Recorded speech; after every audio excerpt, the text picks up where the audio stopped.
Hi, I'm Ashley Smith, and welcome to this episode of Nature in the Hills.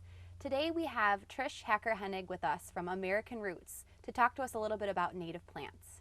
Welcome to the show, Trish. Thank you. Thanks for coming. Yeah, thank you for having us out here to your beautiful plant nursery. Can you tell us a little bit about American Roots and how it got started? American Roots was pretty much an outgrowth of living here, and I decided to start a native plant nursery because as a gardener, I was frustrated with how far I was having to drive to find nurseries with native plants. And then I started realizing that a lot of the plants that I was buying from other growers were actually growing here. So I started thinking I could be my own seed source and I could be my own nursery. Right. So that's how it started. And I also felt that it shouldn't be hard to find plants that grow in your region. It Right. shouldn't be hard. Mm-hmm. So if I was frustrated, there's probably other people that would maybe add more native plants if they could find them easier. Right. So that was how I started And I the think nursery. that's true. I mean, a lot of visitors at our nature center come in and will be interested in planting natives or doing some native landscaping, and their biggest challenge is to find a place where they can purchase those plants. Right. So I'm really excited that we're here and we'll get to look around a little bit at some of the plants that you have to offer for folks. Okay. But I guess what first got you interested in native plants? Because it's a lot of work, collecting the seed and starting them, growing them, getting a nice variety. So what first got you interested and what keeps you interested? What first got me interested was as it came from being a gardener Mm-hmm. and wanting to garden more for wildlife. Mm-hmm. That was probably in a general sense the first part of it. And when I first started gardening, I was planting all the same plants as most people, and a lot of plants I already had, heirloom plants. And then I realized none of those really, or 90-some%, were not from even North America. So, but it had to do with wildlife, and I went through NWF training and started realizing that if I want to attract butterflies and birds, it really leads you to the native plants. Right. And the list keeps growing with adding new native plants that attract different pollinators Right, and different exactly. animals. And NWF, the National Wildlife Federation, they do a great job of helping folks certify their own properties to be Yes, they wildlife do. habitats. They So do. it's a really great resource for folks. The other thing that was happening to me at that time was I was attending WAM conferences, which is the Wildflower Association of Okay. Michigan, and I would go there and learn so much information about all the reasons to plant native plants. So it led me in a lot of directions, but originally it really started because this general sense that I'd like to garden for wildlife. Right. And I also wanted, our property has a tremendous amount of native trees and shrubs already and plants. Mm-hmm. I wanted what I was doing to blend more Mm-hmm. with the spot I was in. I didn't want to plant invasives. I wanted to be really careful about what I was doing. So that's really how it got started. Right. So you mentioned invasives, and so there's invasive plants, there's non-native plants that people, plant on purpose sometimes here in Michigan. So I guess maybe if you wanted to explain some of the reasons why folks should purchase native plants and why it's important to, choose those instead of non-native varieties or ornamentals.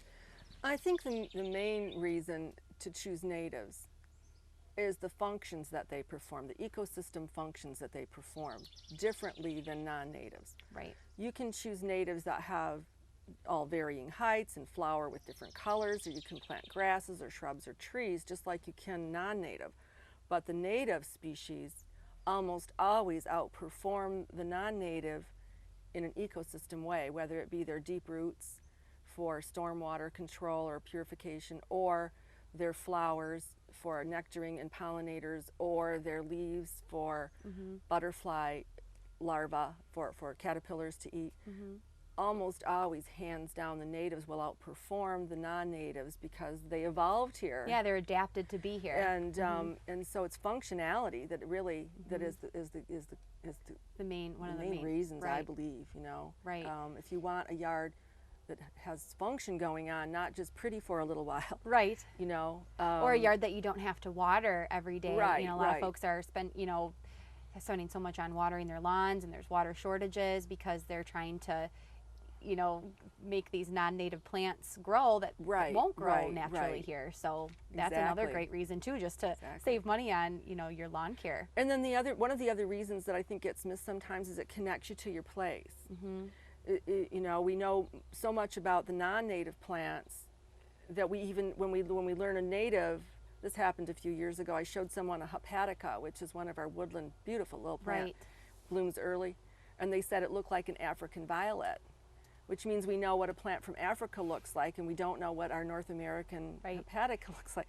So it's being connected back to the place where you live that I Right. think is also really important. That is so important. I think in general with nature, that's important to be connected to where you live. I mean, even with kids with nature programs, you know, they know more about the animals that live in the jungle and the savannah than they do about the animals that live right here and in ask our them own to woods. name their like 5 turtles or 4 turtles or something, and it's like they can't. Just how you mentioned, you know, some of the reasons why you choose natives over non-natives, maybe touch on some of the benefits to our watersheds or even just the environment in general of planting natives versus non-natives.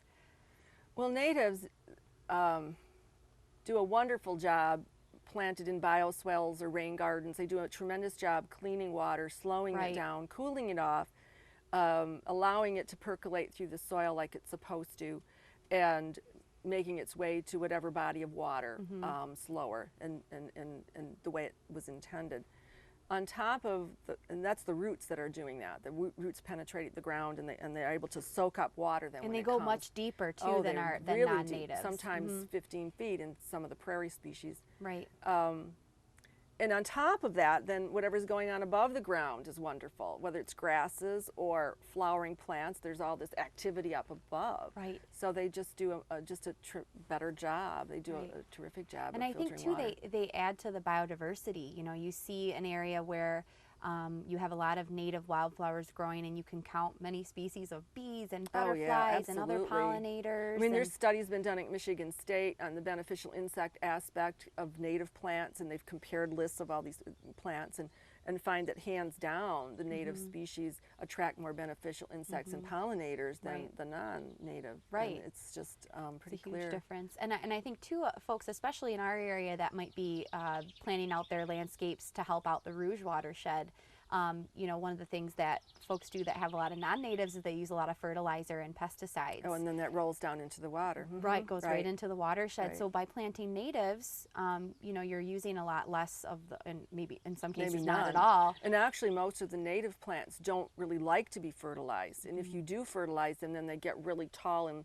lanky, and they normally grow with whatever soil you have. They don't need the fertilizer. They don't really Right. like it. They all do that well much. with this is where they're meant to grow, and they have what Right. they need, right? Exactly. Especially, and that goes with my next question is when folks are getting into wanting to plant natives on their own in their own yards, what is the best time to purchase plants and then to plant those plants? Does it depend on the plant or your property?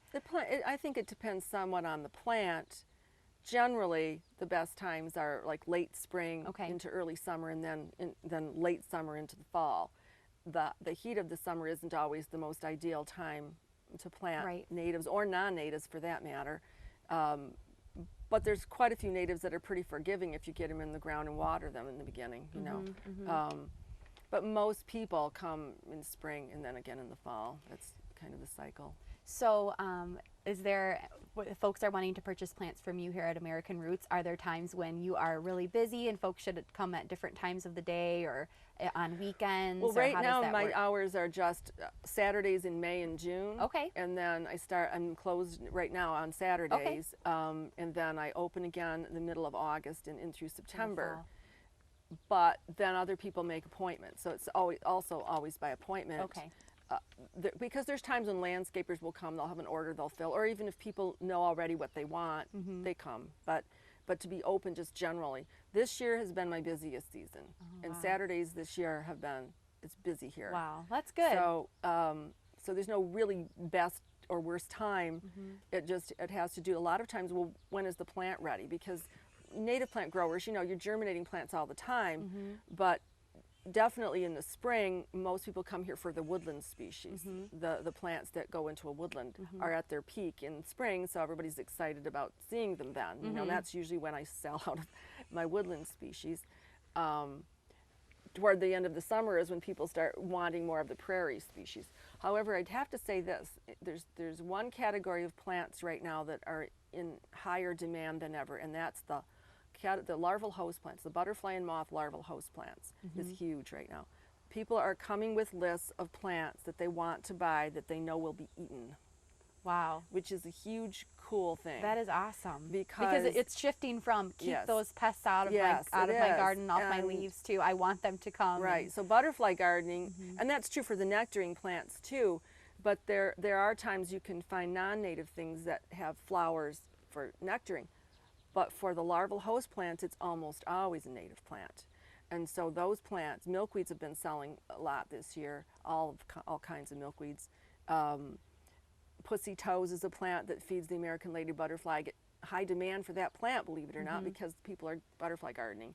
And it's neat. It's been a neat change to see, and it's increasing each year. Yeah, and I think the public, there's a lot more information out there about, especially monarchs. There's been a lot of information in the news about how their populations have been declining, or we're seeing fewer and fewer of them in Michigan. Yes. And I think more folks are becoming aware of how they can help our pollinators, like monarchs and other butterflies and bees and they want species. to, and gardeners as a group, if you think about it, gardeners have the ability to change everything just by what you plant in your yard. You can change it. You can change from a sterile place to an alive place. For pollinators are in trouble too. Even some of our native bees, as well as honeybee, but pollinators are in trouble. So pollinator pathways is kind of a new concept of planting gardens for pollinators, not specifically butterflies, but all pollinators.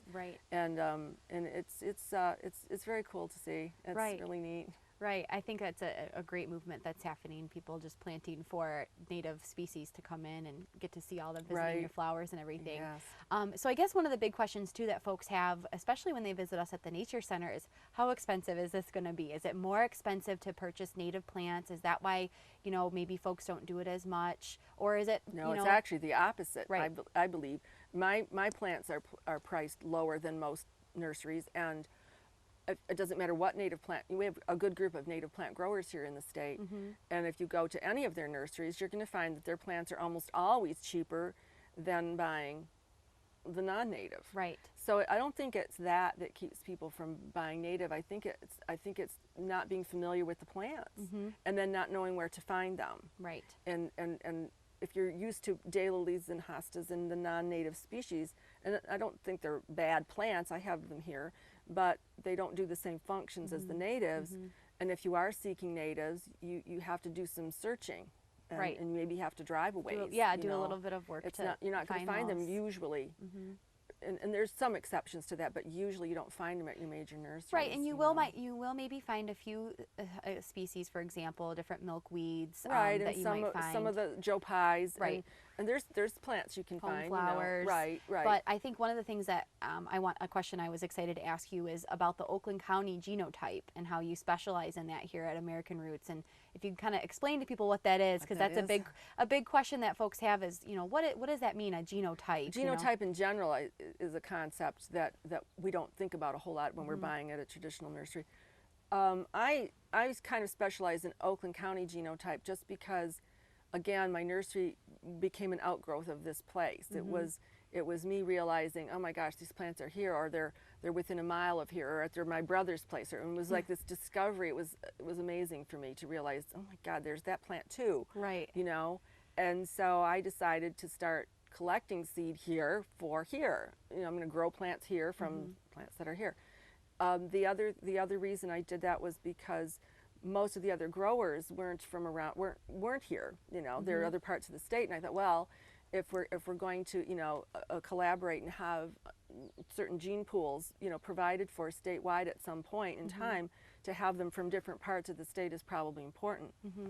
I'm not sure that Oakland County genotype is as important as at least Michigan genotype, or if, let's say, you live in southern Michigan, like down by the border, then it would be more of a regional, going down into Indiana, kind of thing. Because genotype basically means that you're collecting seed and growing plants near home, near the place where you live, near the closest to where you live that you can find the plant generally. The most native possible, really. because other things evolve with it there. That's the main reason. If you could have a cone flower that came from seed, let's say, I don't know, in Tennessee or Florida or somewhere, and it might look the same, but I don't think the genetic material is exactly the same. And I don't know if the insects recognize it the same. And so it really comes from not just what we see, but how other things interrelate. That I think that genotype becomes important. Right. I think that's what sets, you know, native growers apart, especially American roots, that you specialize in, you know, the Oakland County genotype. I mean, it's important to have, you know, Midwest or Michigan plants, but to have something that's so localized to our county, I think is a really special thing for folks to be able to plant those types. It was also very fun for me to challenge myself. I mean, you know, when you start studying where are the plants normally in Michigan, and you start studying Voss and different books that will tell you that, it's interesting to even, first of all, if the plant has never been seen in Oakland County, it would be probably dumb for me to try to find it. If they didn't find it, I probably won't. But if it does, and if it exists around me, why not grow it from here? Right. Why send away for seed or get seed from far away? It just didn't make sense to me. And it is work, you know, making sure that you're keeping those plants local. But I think it's something that pays off. You have a really hardy plant. You does do. Really well you know that the plant that you're planting grew near where you're planting it, and it will probably survive. And it gives you even more of that connection that we talked about earlier. Again, too, yeah, that's that connection true too. to where you live. Right.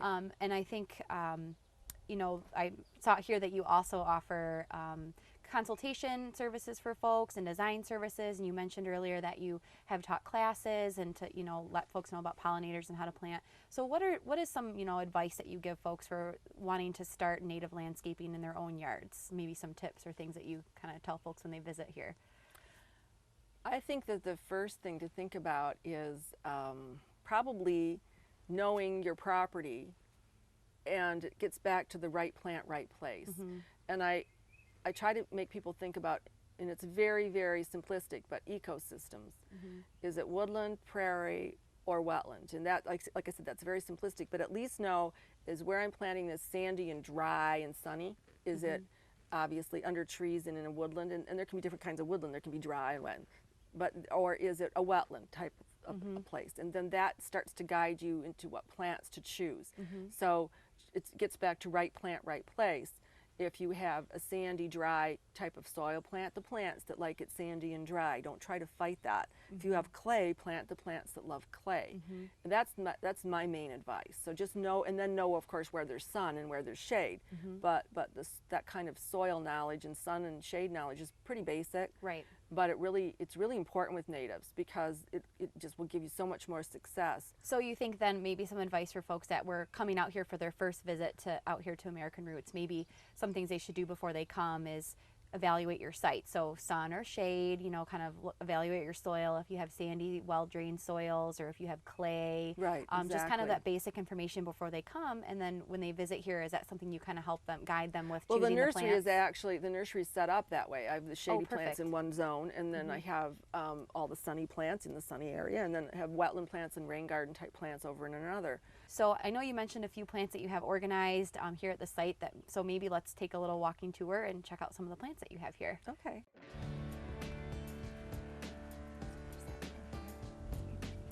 Yeah.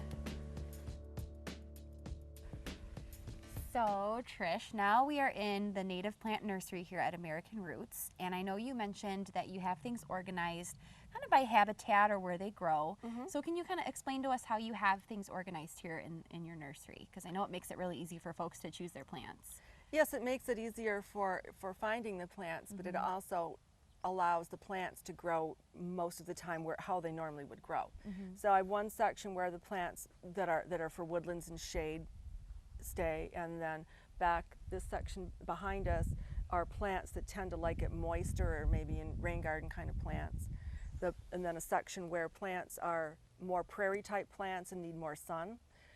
Within each section, the plants are arranged by alphabetized by their scientific name, so that you learn the scientific names and find the plants that way. And then I also have a variety of shrubs across the back, and sedges and grasses around the sides of the nursery. So it sounds like it's really organized, and it makes it really user-friendly for especially maybe first-time native plant growers when they may be a little intimidated trying to find their plant. So it sounds like it makes it pretty easy for them. I think so. I think it's helpful. But that is important to talk about. It's intimidating at first, because we don't start out with a native plant vocabulary. and that's really what it means. You just have to learn a new group of plants. But it's helpful for us in the nursery too, though, because Right. we know where to go get the plants and where Keeping it organized. Right, keeping it organized is really helpful. That's great. So we're standing around some really beautiful plants right now, some that are flowering, some that will be flowering later in the summer. So would you mind maybe pointing out a couple of the plants that we see and what they are, and maybe what type of habitat they grow in? Sure. This plant is vervain. Blue vervain yeah. is its common name. It's a verbena. Mhm. It tends to grow in wet areas, moister areas, although I've seen it growing in fairly dry locations in a garden with a little bit of extra water now and then. Mhm. And it blooms now, Mhm. just starting into bloom in natural areas right now. So pretty much like beginning of July. Yes, Okay. it's used in rain gardens a bit too, because it can handle being, you know, inundated with water but then drying out later. Great. This pink really flowering plant is one of our prettiest wet prairie type species. It would normally grow in quite a bit of sun to partial shade. It has flowers like pink cotton candy. It does. It's just really lovely. And that one's the Queen of the Prairie? Queen of the Prairie, yes, Filipendula rubra is Wow. the scientific name. Really pretty. Over to our right, this is prairie dock. Mhm. It's one of the most amazing plants when it shoots up its tall flower. And It has is. these huge leaves. Right, and it's actually a really, all the silphiums are actually a pretty cool sensory plant. They have those they have sandpaper real leaves. textury, yes, Mhm. very cool plants. It's pretty exaggerated. This plant right next to this group is a plant called sneezeweed, which is Oh. helenium. This doesn't flower till about late August, early September, which is wonderful because you want plants that bloom sequentially or Right. through the seasons. It's a really good nectaring plant for butterflies and pollinators. Right. And another one that can bloom kind of in more moist situations. And I know there's one behind you here that a lot of folks are familiar with, the black-eyed Susan. Right, this is Rudbeckia hirta, or black-eyed Susan. There's a handful of Rudbeckias that are native in Michigan. This is the one most of us are familiar with. Right, it's Yeah, kind of a fuzzy. friendly flower. Yeah, it And it is. is sensory too. It does have very those kind fuzzy, of fuzzy yeah. leaves. Okay, great. Well, I think you also mentioned too that you have a prairie here that's kind of starting to come into Yes, flower, if and you'd it'll like start to see to bloom a little bit more towards the end of the summer too, but we could go check that out as well. Okay, sure. Okay, we great. can go there. Okay, so now we're making our way down to the prairie habitat that you have here on your site. So what are some things maybe right now that we could find flowering in the prairie that maybe we could see? Oh, right now it's a little bit early on the flowering, but we have the beginnings of the oxeye sunflower is blooming right now, which is also sometimes called false sunflower, Heliopsis. Cup plant is in the front of us, and it's going to be flowering soon. I can see the compass plant Yeah, the from compass here. plant out in the distance is starting to flower. Mhm. And pretty soon we'll have Desmodium, which has got a really gorgeous purpley pink flower shooting out of it. And there's cone flowers. There's a lot of grasses in the prairie. Right. This section of prairie we created on clay. We have a pond that we dug, and all the clay went on top. So all the plants that I chose had to be plants that could take clay. There's more prairie along the driveway that's more of a sandy prairie, and there's a few different species there.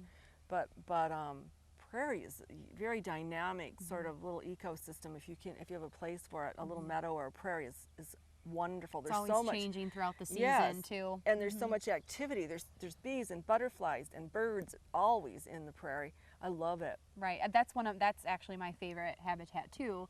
And I know it's a lot of work to restore a prairie. So one of the questions that I was excited to ask you is how long it took to get everything going, and to get where you are right now. I mean, you have this great restored prairie habitat, and you have your wonderful nursery and your vegetable gardens.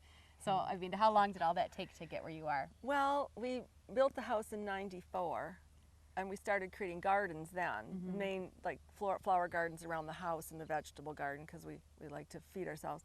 The others just kind of evolved over time, and also kind of came from this idea that I already feel like I have enough lawn. I would like to actually make the prairie bigger and have less lawn.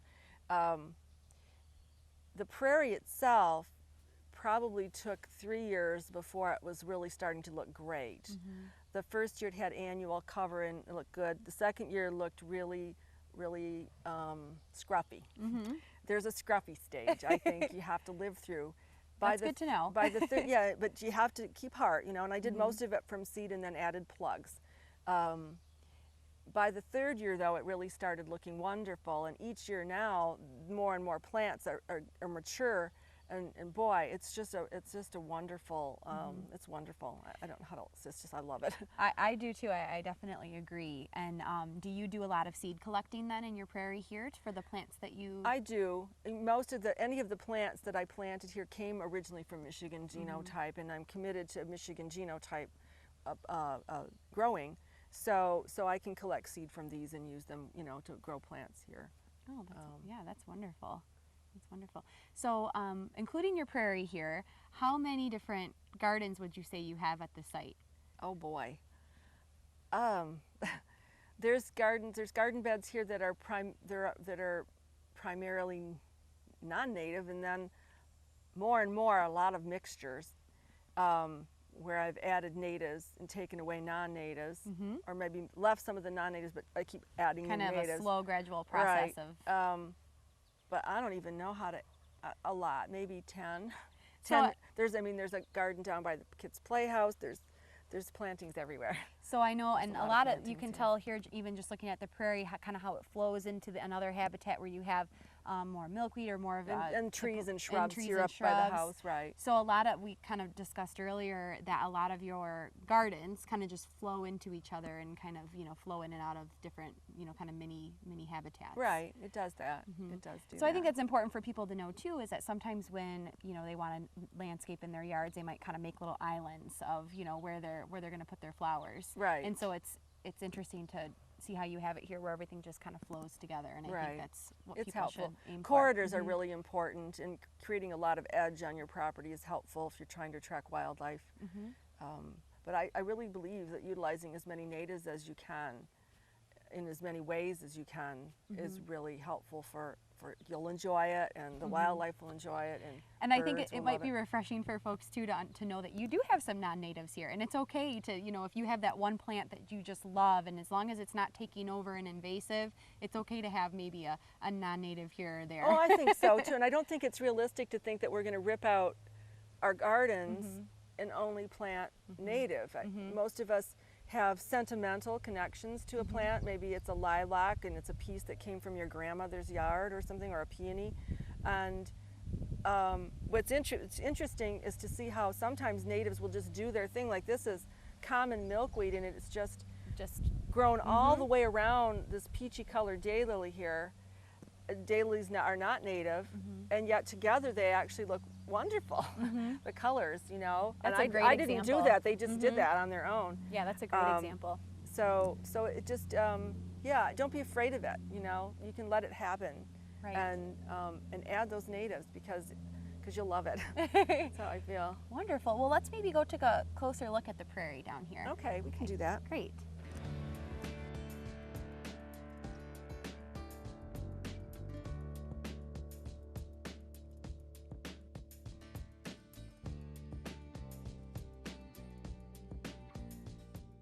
Ooh, so Trish, can you tell us a little bit more about this tall plant right here with the yellow flower? But this is compass plant here, and it's starting to flower now. This plant can get very tall. It also has very deep roots. This one and the prairie dock that we were looking at with those really big leaves, they have roots that can go down 15 feet. Right. And straight down through clay, which is amazing. That's where they do so well too in a prairie ecosystem where they might not get as much water on a regular They don't basis. need to be watered. Right, exactly. And I think it's interesting too, these types of plants, like the compass plant, how it got its name was, you know, the flower kind of turns itself, and sometimes people say, oh, it always points north, which is not always the case, but it does always kind of follow the direction of the sun, which is... Someone told me they thought it was the leaves that line up north and south. Yeah, so and it's hard could to be possible.